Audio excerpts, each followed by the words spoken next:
8 anni fa, la notte tra il 15 e il 16 gennaio del 2016, Isabella Noventa veniva uccisa dai fratelli Freddy e Deborah Sorgato con la complicità di Manuela Cacco, la tabaccaia di Camponogara, ex amante del ballerino camionista.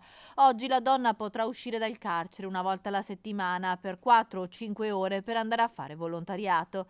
La Cacco, unica del terzetto diabolico ad aver collaborato con gli inquirenti, è stata condannata in via definitiva a 16 anni e 10 mesi per aver partecipato all'organizzazione dell'omicidio e poi alla soppressione del cadavere di Isabella e anche per stalking nei confronti della Noventa e di simulazione di reato.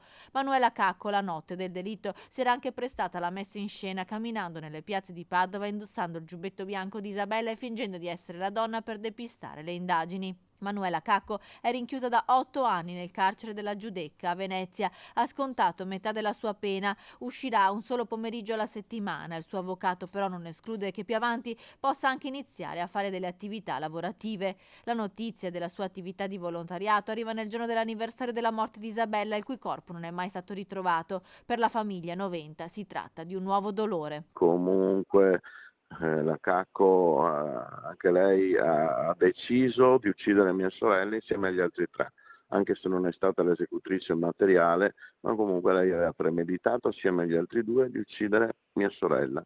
Adesso la legge italiana purtroppo è questa e la accettiamo per quello che è, ha collaborato con la giustizia e allora gli hanno tolto 15 anni così. Me la troverò in giro per strada, non so come reagirò, ma me ne farò una ragione.